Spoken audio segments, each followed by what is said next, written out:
आप जितना जितना भरोसा शिव पर करोगे उतने उसके करीब होते चले जाओगे।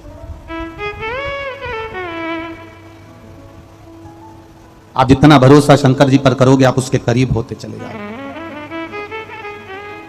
पति और पत्नी दोनों में झगड़ा अदालत तक कब पहुंचता है? दोनों में झगड़ा अदालत तक कब पहुंचता है? जब दोनों में आपस में विश्वास खत्म हो जाता है, विश्वास समाप्त हो जाता है, जब दोनों का भरोसा एक दूसरे पे से उठ जाता है, जब दोनों का विश्वास, दोनों का भरोसा समाप्त हो जाता है, तो पति पत्नी अदालत में जाकर तलाक के लिए एप्लीकेशन लगा देते हैं।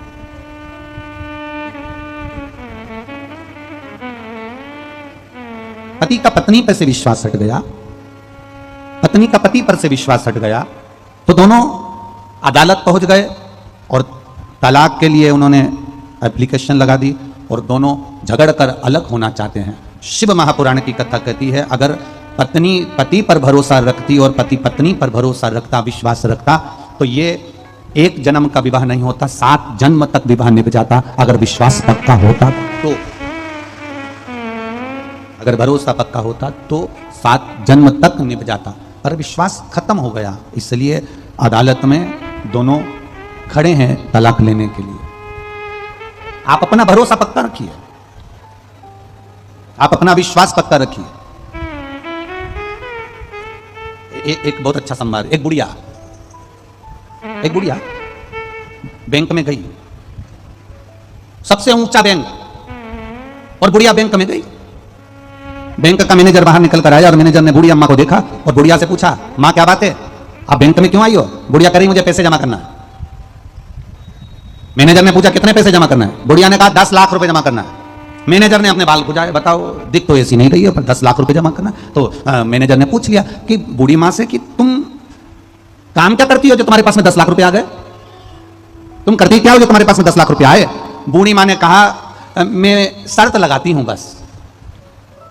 शर्त लगाने में तू 10 लाख रुपए ले आई? इतनी कमाई है क्या शर्त लगाने में? हाँ, मैं तो बस केवल शर्त लगाती हूं और मेरी कमाई हो जाती है। इतना कमा लिया शर्त लगाने में? हाँ। मैनेजर ने कहा ऐसी कौन सी शर्त लगा लेती हो तुम? इतने में बूढ़ी अम्मा ने बोला तुम मुझसे शर्त लगाओगे कि अब भी बोलो, 1 लाख रुपए की शर्त है। तो इतने में मैनेजर ने पूछा कौन सी शर्त है बता? इतने में बूढ़ी असली नहीं है, लगा शर्त, 1 लाख रुपए की शर्त है। मैनेजर ने मन में सोचा मैं 28-29 साल का, मेरी नौकरी अभी, और मुझे पद भी अच्छा मिला मैनेजर का, मैं बड़े बैंक में हूं, मेरे बाल असली हैं, ये मुझे मालूम है, बुढ़िया कैसे कह सकती कि मैंने बिग लगाई?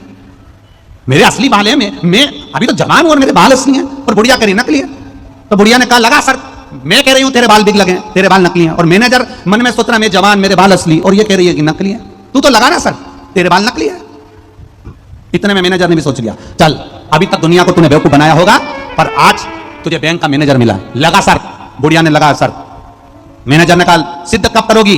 बुढ़िया कहने लगी मैं कल मेरे वकील को लेकर आऊंगी और वकील के सामने सिद्ध करूंगी कि तेरे बाल बिग लगा है, नकली है, और मैं जो कह रही हूं मैं जीत के बताऊंगी। इतने में मैनेजर ने भी कह दिया मेरे बाल असली हैं, मैं भी जीत कर बताऊंगा।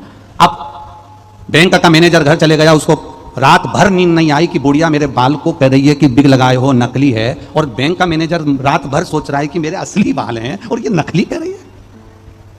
बुढ़िया सवेरे सवेरे बैंक में पहुंच गई, और बुढ़िया बैंक में गई और बैंक में वकील को साथ में ले गई और वकील को खड़ा कर दिया। इतने में बुढ़िया ने तुरंत मैनेजर से कहा मैनेजर तुम्हारे बाल बिग लगी है, तुम्हारे बाल नकली हैं।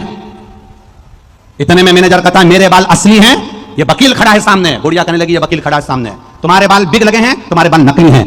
मैनेजर कहता है बैंक का मेरे बाल देखो, मैं नोच कर बताता हूं मेरे बाल असली हैं। इतने में बुढ़िया ने कहा नहीं, हम तुम्हारी बात को स्वीकार नहीं कर सकते, मैं अपने हाथों से तुम्हारे बाल खींच कर देखूंगी, नोच कर देखूंगी। इतने में क्यों वकील साहब, प्रूफ करने के लिए खींच कर देखना पड़ेगा, नोच कर देखना पड़ेगा? वकील ने कहा नोच लो। अब मैनेजर ने कहा आ जाओ, आओ अंदर आओ केबिन में और नोचो मेरे बाल। और बुढ़िया ने बैंक के मैनेजर के बाल नोचे, खींचे और खींचे। बुढ़िया बाल नोच रही थी, खींच रही थी, और वकील अपना सिर दीवार से फड़क रहा था।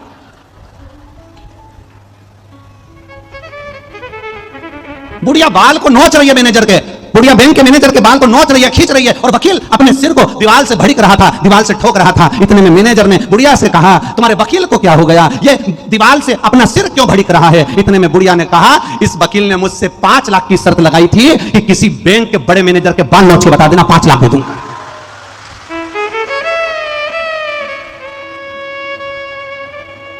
5 लाख वकील से लिए, 1 लाख मैनेजर को दिए, 4 लाख खुद ने रख लिया। शर्त लगाती हूं मैं, शर्त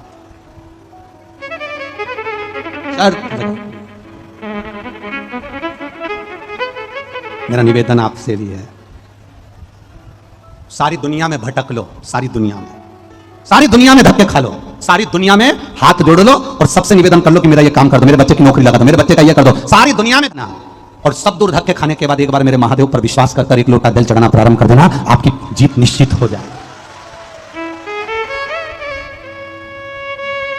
अरे देख लिया संसार हमने, देख लिया सब मतलब के यार हमने देख लिया, झूठे नाते झूठे रिश्ते, झूठे रिश्ते, अरे झूठा है संसार हमने देख लिया, सब मतलब के यार हमने देख लिया, संसार हमने देख लिया, सब मतलब के यार। संसार के लोग अगर देवादिदेव महादेव को एक बार पकड़ लें, संसार के लोग मेरे शिव जी को अगर एक बार पकड़ लें, एक बार, छूने में और छेड़ने में बहुत अंतर है। बोलो जरा जम के, किस किस चीज में अंतर है? जम के बोलो। छूने में और छेड़ने में जमीन आसमान का अंतर है। हम जब परमात्मा को छूते हैं, हम जब माता पिता के चरण को छूते हैं, हम जब गुरुजन के चरण को छूते हैं तो हमको आशीर्वाद मिलता है, और हम जब किसी को छेड़ते हैं तो आशीर्वाद नहीं, जूता मिलता है, चप्पल मिलती है।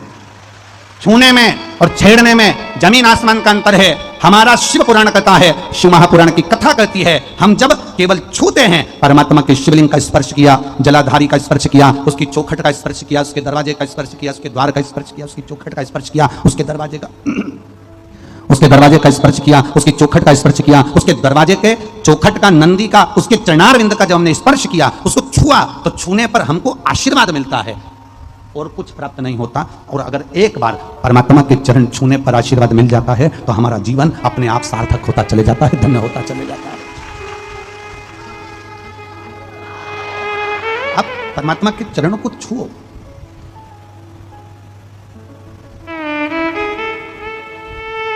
पूरी जिंदगी, पूरा जीवन, पूरी जिंदगी पूरा जीवन हमने इस शरीर को साबुन से धोया, इत्र लगाया, साबुन से धोकर इत्र लगाया, खूब इत्र लगाया, खूब धोया, खूब इत्र लगाया, खूब धोया। पर ईमानदारी से बोलना, मरने के बाद तुम कितना भी इत्र लगाकर भले मर गए हो, चाहे तुम कितना भी साबुन से शरीर धो धोकर मर गए हो, पर इत्र लगा शरीर में जब आखिरी में जलता है और जलने के बाद जो राख बनती है, क्या उस राख से इत्र की खुशबू आती है? बोलो बोलो जम के, नहीं आती। शरीर पर कितना भी इत्र लगाना, शरीर पर कितना भी साबुन लगाना, शरीर पर कितना भी परफ्यूम लगाना, पर शरीर से इत्र की खुशबू तुम्हारे मरने के बाद राख से इत्र की खुशबू नहीं आएगी। पर किसी को 1 गिलास पानी पिला देना, किसी भूखे को भोजन करा देना, किसी प्यासे को पानी पिला देना, किसी की दुख की घड़ी में जाकर खड़े हो जाना, तो तुम्हारी राख में से भी इत्र जैसी खुशबू आएगी कि तुम्हारे जीवन में तुमने कुछ अच्छा करा है, तुमने अपनी जिंदगी में कुछ श्रेष्ठ कर्म करने का प्रयास करा है, तुमने अपने जीवन में कुछ अच्छा करने का प्रयास किया, अच्छा कर्म करना।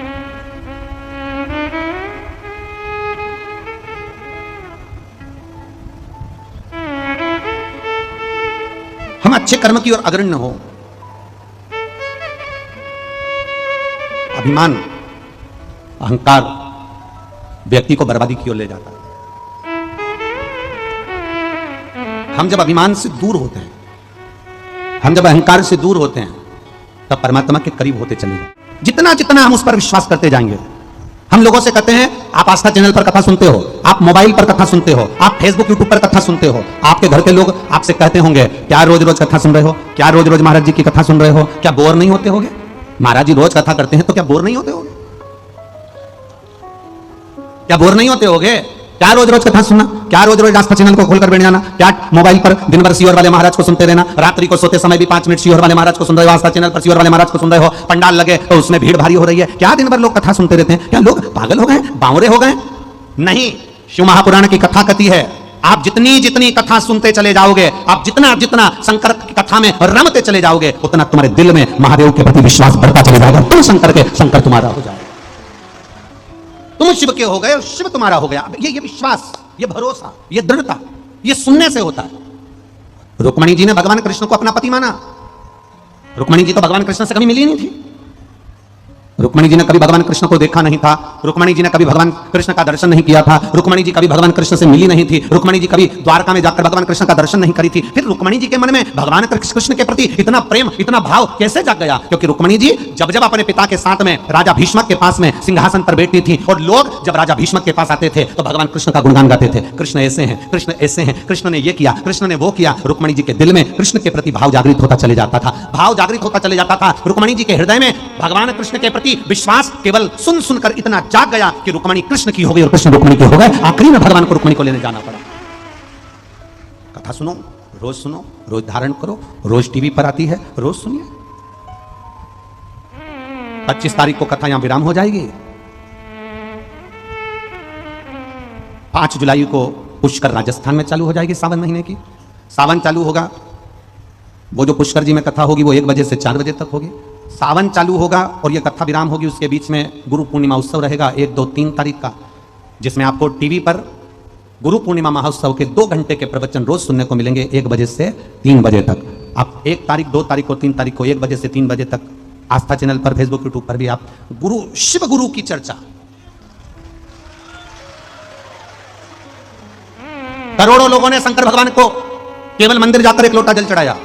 करोड़ों लोगों के, ना जाने कितने लोगों के गुरु नहीं है। हम उनसे कहते हैं अगर आप शंकर जी के मंदिर में 1 लोटा जल चढ़ाने जा रहे हो तो ये 3 दिन की जो कथा है 1 बजे से 3 बजे तक गुरु पूर्णिमा के अवसर पर, शिव गुरु दीक्षा महोत्सव के अवसर पर इसको सुनना। उस कथा से आपको मालूम पड़ेगा कि हम शंकर को अपना गुरु बना बैठे, 1 लोटा जल चढ़ाते चढ़ाते शिव को अपना बना बैठे। कहां भटके हम, कहां भटके?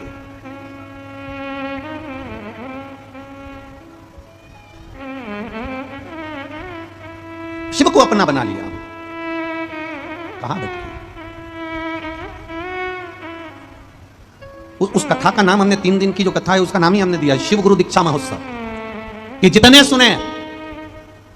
सुने वो 1 सेकंड की भी, अगर उस 3 दिन की 2 घंटे के प्रवचन में से 1 सेकंड का भी सुन रहे हैं तो वो शिव उनके हृदय में, और उनके हृदय में अगर आकर बैठ गए मेरे भोलेनाथ, तो फिर दुनिया का सारा दुख अपने आप कट गया। शंकर आपकी चित्त वृत्ति में बैठ गया, फिर हो गया। फिर सोचना नहीं, महाराज देने वाला वो। पार्वती मैया ने जन्म लेकर प्रकट होकर शिव जी की आराधना करी। एक विश्वास पार्वती जी ने अपने हृदय में जागृत किया।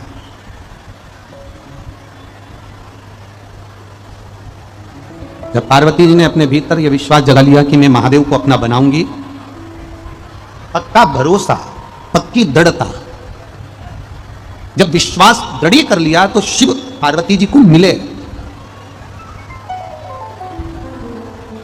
ऐसा नहीं कि भगवान भोलेनाथ पार्वती जी को नहीं मिले। जब विश्वास पक्का हो जाता है, दृढ़ हो जाता है, भरोसा पक्का हो जाता है।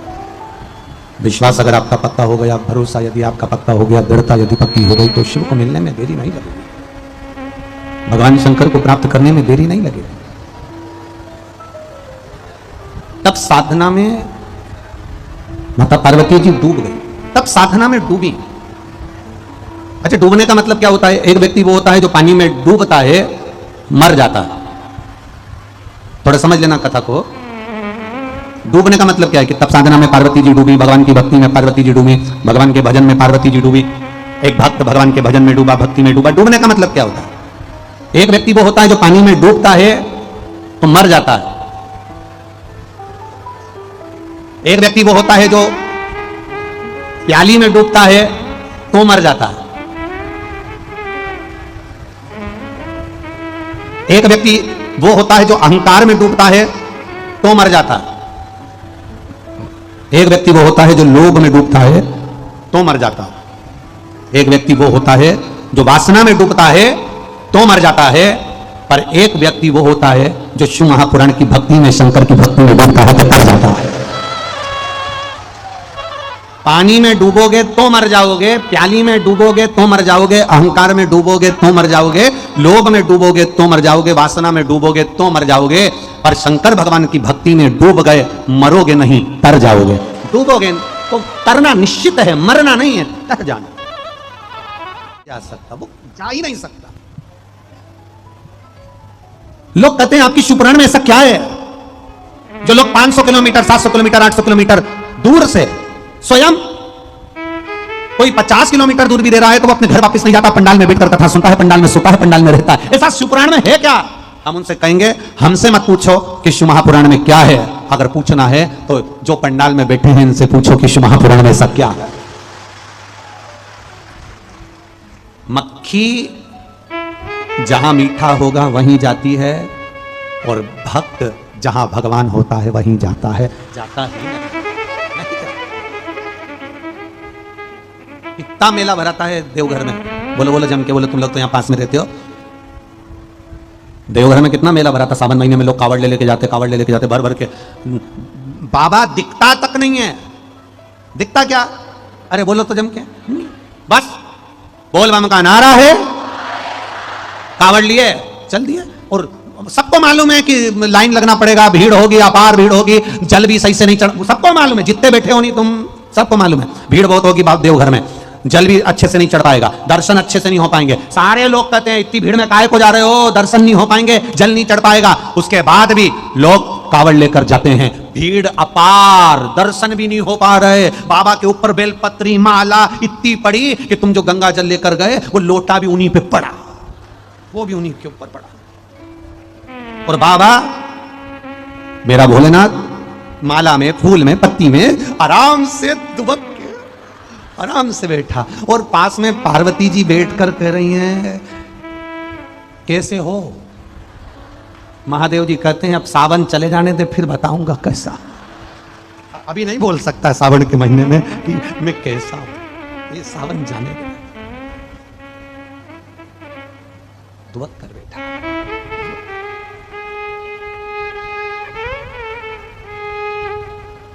किसी ने पूछा देवघर वाले से कि उज्जैन जाओ तो इतना बड़ा शिवलिंग है, बोलो सही है कि गलत है?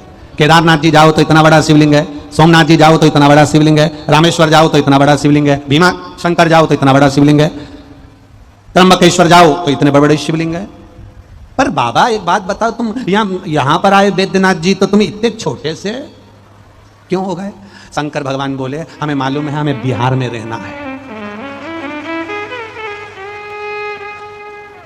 बिहार में रहना, और बिहार का एक नियम है, बिहार का एक नियम है, जो छोटा बनकर रहता है वो दुनिया पर राज कर जाता है। बिहार का एक नियम है, जो छोटा बनकर रहता है छुटकन।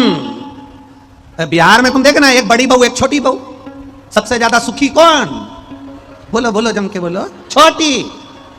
बड़ी जरा सी गलती कर दे तो कहने में आ जाता है तुझ में अकल नहीं थी, इतनी बड़ी हो गई, तेरे पिताजी ने ये सिखाया। और छोटी के हाथ से थोड़ी सी गलती हो जाए तो सास कह देती छोटी है चलना सीख रही है, छोटी छुटकन है।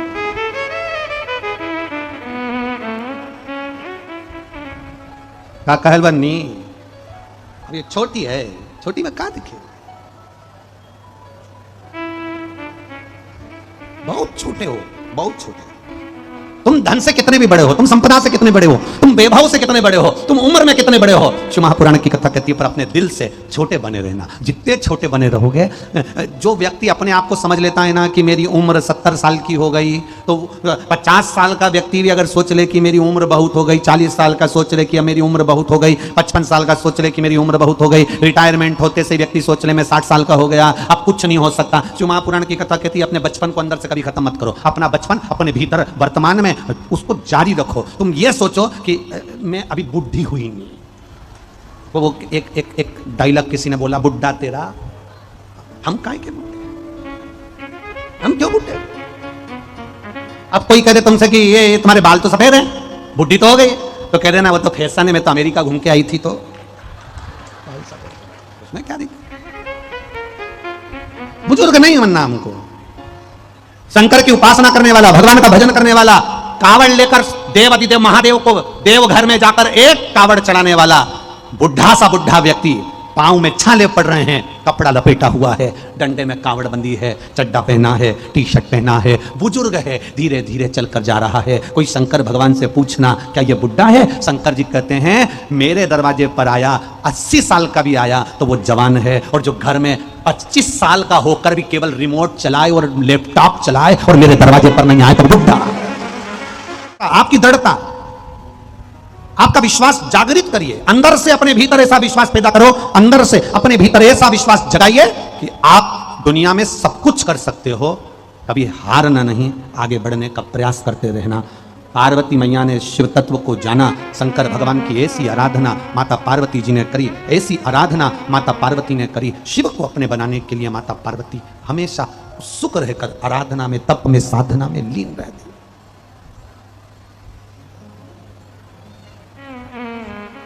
दुनिया के लोग आपको धकेल कर पीछे कर देंगे, पर आप आगे बढ़ने का प्रयास करना।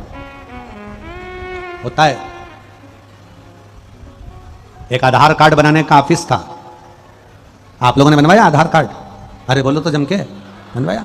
एक आधार कार्ड बनाने का ऑफिस था, लंबी लाइन लगी हुई थी, सुबह से सब लाइन में लगे हुए थे। एक व्यक्ति पीछे से बार बार आगे आ रहा था, लाइन में लगे हुए लोग उसको वापस पकड़कर पीछे लाइन में खड़ा कर देते। आधार कार्ड का ऑफिस, लंबी लाइन, एक व्यक्ति फिर पीछे से आगे आया, उसको फिर पकड़ के पीछे कर दिया। वो व्यक्ति 5 बार 6 बार आगे आया, लाइन में लगे लोगों ने उसको पकड़कर पीछे कर दिया। अब की बार फिर वो आगे आया, उसको फिर पकड़कर पीछे कर दिया।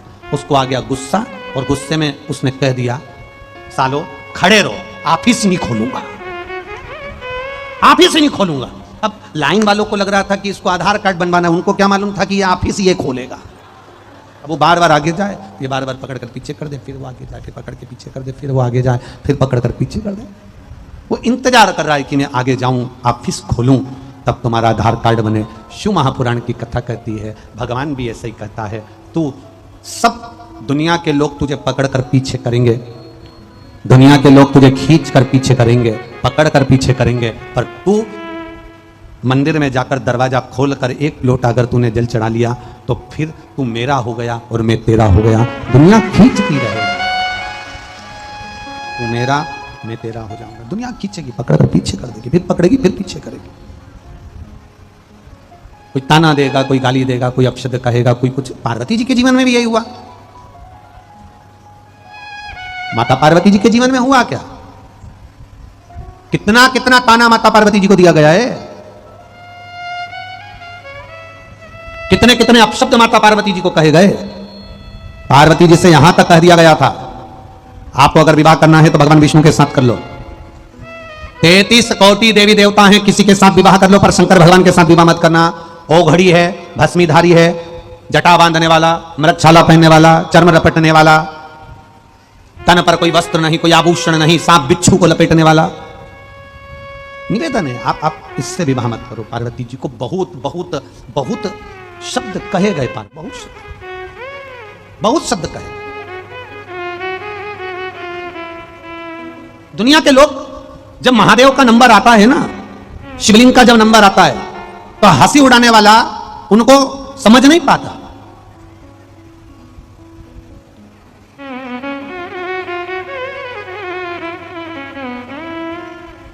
ऐसा कोई मनुष्य नहीं जन्मा संसार सागर में,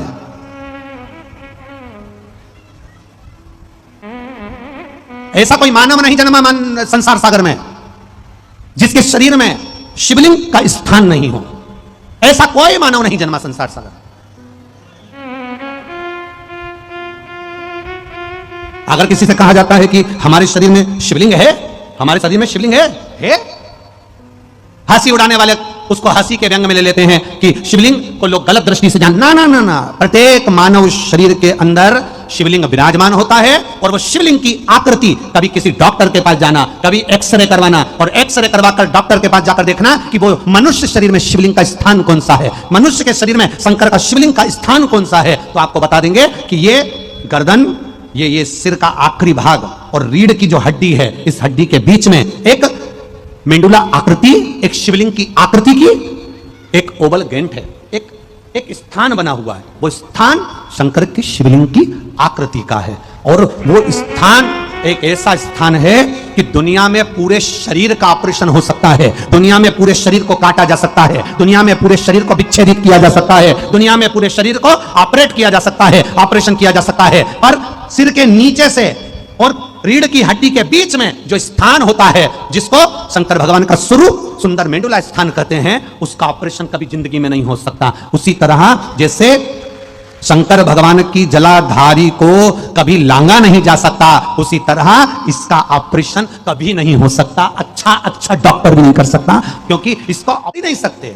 तो शंकर जी के मंदिर में जाकर हमें मिलता क्या है? शिव महापुराण की कथा कहती है, जब हम शिव के मंदिर में प्रवेश करते हैं तो सामने रखे शिवलिंग से हमारा मेंडुला आकृति जो शिवलिंग है उसमें एनर्जी मिलती है, एक कंपन होता है। वो कंपन से हमारे कार्य अपने आप बुद्धि के द्वारा सफल होना चालू हो जाते हैं। शंकर के मंदिर से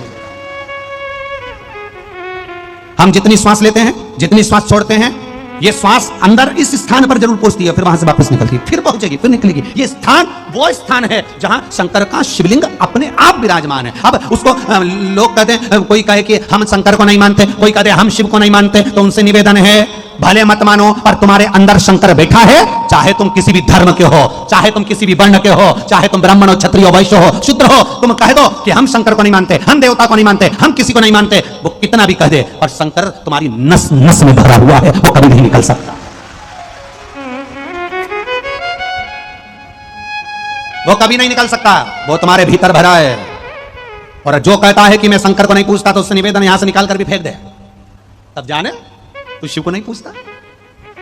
शंकर भगवान के मंदिर में जब हम जाकर लोग पूछते हैं, महाराज आखिर जल चढ़ाने से, पीने से लोगों के रोग क्यों मिट रहे हैं? आखिर ये दुनिया के लोग इस बेलपत्री को चढ़ाते थे और लोग कचरे में, निर्माल्य में विसर्जन कर देते थे। आज मंदिर में बेलपत्र नहीं बच रही है, बेलपत्र मिलती है, लोग उठाकर ले जाते हैं, खा लेते हैं। आखिर इस बेलपत्र में ऐसा क्या है? शंकर पे चढ़े हुए जल में ऐसा क्या है? क्यों आज तक दुनिया के लोग इस जल को नहीं पहचान पाए? दुनिया के लोग आज तक इस बेलपत्र को क्यों नहीं पहचान पाए? बस उठाया, निर्मल्य में डाल दिया, विसर्जन में डाल दिया, नदी में डाल दिया, गंगा में विसर्जन कर दिया। अब लोग आज जान क्यों रहे हैं ऐसा क्या है? उसका शिव महापुराण और वैज्ञानिक इस पर रिसर्च कर रहे हैं और उसमें रिसर्च निकाला कि जब पानी पिया जाता है शंकर पर चढ़ा हुआ, वो जल की तरंग का स्वाद पीछे हमारे शिवलिंग तक जाता है, जिससे वो नस के अंदर बारीक बारीक नसों में प्रवेश करता है और हमारी शुगर, बीपी, थायराइड, गठिया, कैंसर, किडनी, लीवर तक के रोग को अच्छा कर देता है। वो जल साधारण नहीं होता।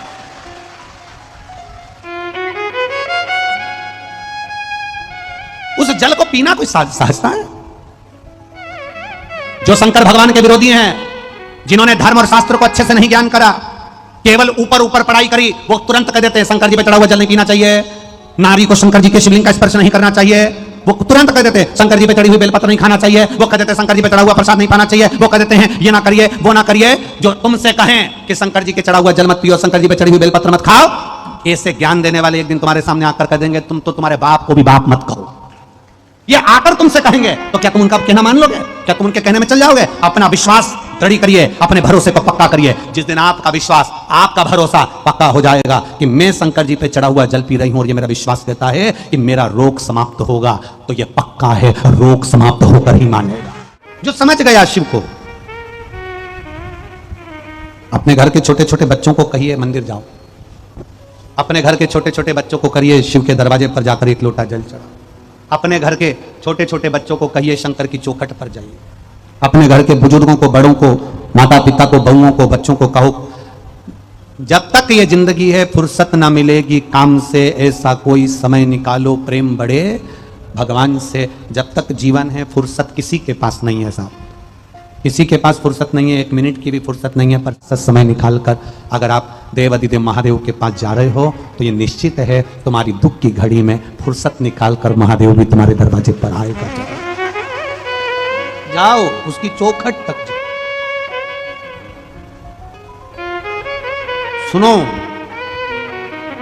महापुराण की कथा विश्वास के लिए सुनो, भरोसे के लिए सुनो।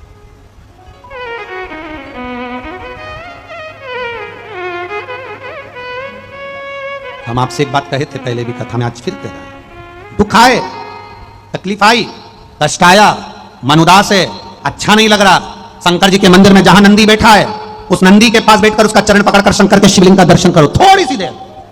हम आधा घंटा भी नहीं कहेंगे कि आधा घंटा मंदिर में बैठना, हम आपसे ये भी नहीं कहेंगे कि तुम 1 घंटा मंदिर में बैठना, 5 मिनट भी बैठना तो शंकर भगवान के मंदिर में। जब तुम्हारा हृदय दुखी हो जाए, तुम्हारे भीतर तुम्हें लगे कि आज मुझे अच्छा नहीं लग रहा, बहुत दुनिया के लोगों ने मेरे साथ बुरा कर दिया, मैं कष्ट में हूं, मेरा काम नहीं हो रहा, मेरी तकलीफें बढ़ती चली जा रही, तब शंकर के उस नंदीश्वर महादेव का नाम स्मरण कर कर शंकर के शिवलिंग का दर्शन नंदी के पास बैठ कर करिए। उसका फल आपको जो मिलेगा आप जिंदगी भर नहीं भूल पाओगे कि फल क्या है।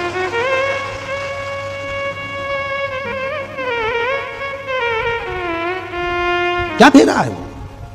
पार्वती जी आप दूसरे से विवाह कर लो, पार्वती जी आप नारायण से विवाह कर लो, पार्वती जी आप 33 कोटि देवी देवता हैं उनसे विवाह कर लो। पार्वती ने कहा नहीं नहीं, विवाह करूंगी तो शिव से ही कर लो, शिव के सिवा कुछ।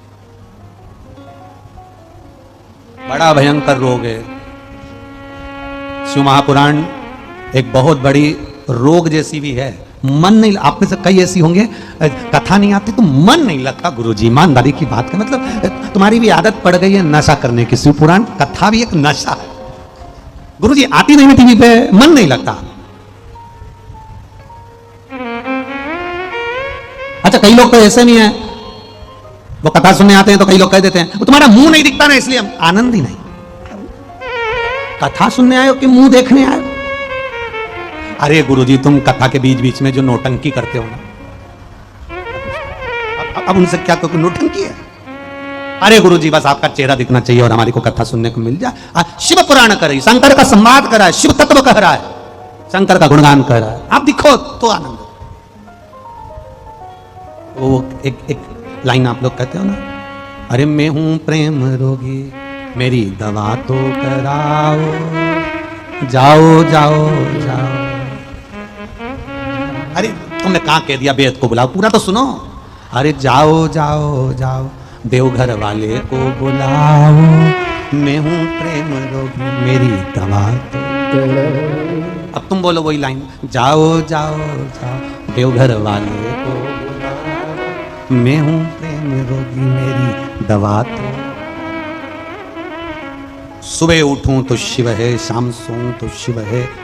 सवेरे से उठकर 1 लोटा जल लेकर मंदिर तक जाना, शाम को सोने से पहले शिव महापुराण का संवाद सुनना, घर में रोज प्रतिदिन गुरुदेव कम से कम 5-10 बार बोल लेती हूं श्री शिवाय नमस्तुभ्यम। ये श्री शिवाय नमस्तुभ्यम ये भी औषधि है, ये भी औषधि से कम नहीं है। ये भी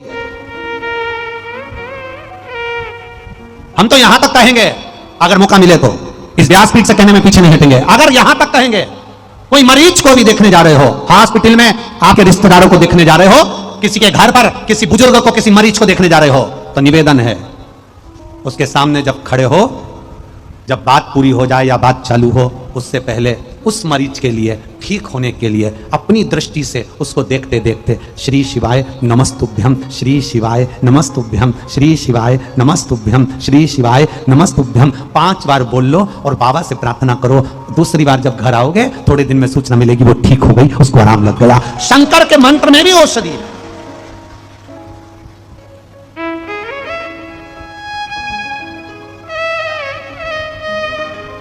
शिव के मंत्र में भी औषधि है, शिव के नाम में भी औषधि है, शंकर के गुणगान में औषधि है, शिव नाम में औषधि है। जितने लोग आस्था पर कथा सुनते हैं, फेसबुक यूट्यूब पर कथा सुनते हैं, जितने लोग पंडाल में बैठकर कथा सुनते हैं, इनको ये कथा नहीं ये औषधि मिल रही है। शिव तत्व में औषधि। पार्वती जी ने कहा मैं विवाह करूंगी तो शंकर जी से करूं, मैं किसी और से विवाह नहीं कर सकती, मैं शिव के सिवा किसी को नहीं कर सकती।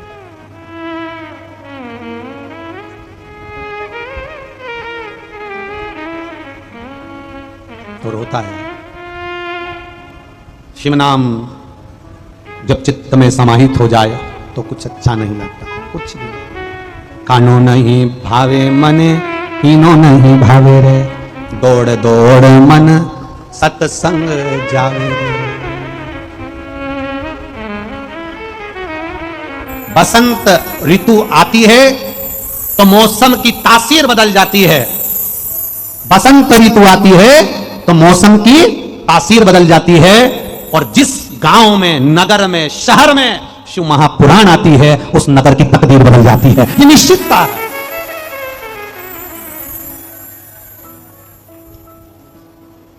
बसंत आई तो मौसम की तासीर बदल गई। और जिस नगर, गांव, शहर में संत आ जाए, शिव पुराण आ जाए, गुरु आ जाए, शिव तत्व आ जाए, शंकर का गुणगान हो जाए, वहां की तकदीर अपने आप बदल जाती है। अपने आप, अपने आप।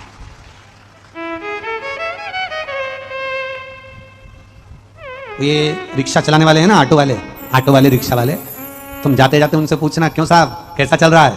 रिक्शा वाला, ऑटो वाला के भगवान से प्रार्थना करना शिव पुराण 2-4-8 दिन और चल जाए, तकदीर बदल दी। छोटी छोटी दुकान लगाने वाले, पानी की बोतल बेचने वाले, बड़ा पाव बेचने वाले, भजिया बेचने वाले, पूरी सब्जी बेचने वाले, छोटे छोटे से दुकान, कुरकुरा, गुड़िया के बाल, ना जाने पानी बतासा क्या क्या बेचने वाले, इनसे पूछना, बाबा ने बड़ी कृपा करी, बाबा से प्रार्थना 8-10 दिन और चल जाए, तकदीर बदल।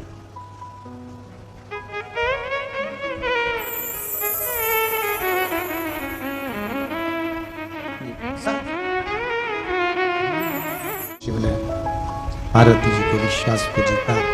पार्वती जी का विश्वास जब प्रबल हुआ, तब देवाधिदेव महादेव ने माता पार्वती को स्वीकार किया। मंगल विवाह हुआ, समय बीता, श्री गणेश जी महाराज का प्रागट्य हुआ। आपका विश्वास जीतता, भरोसा जीतता।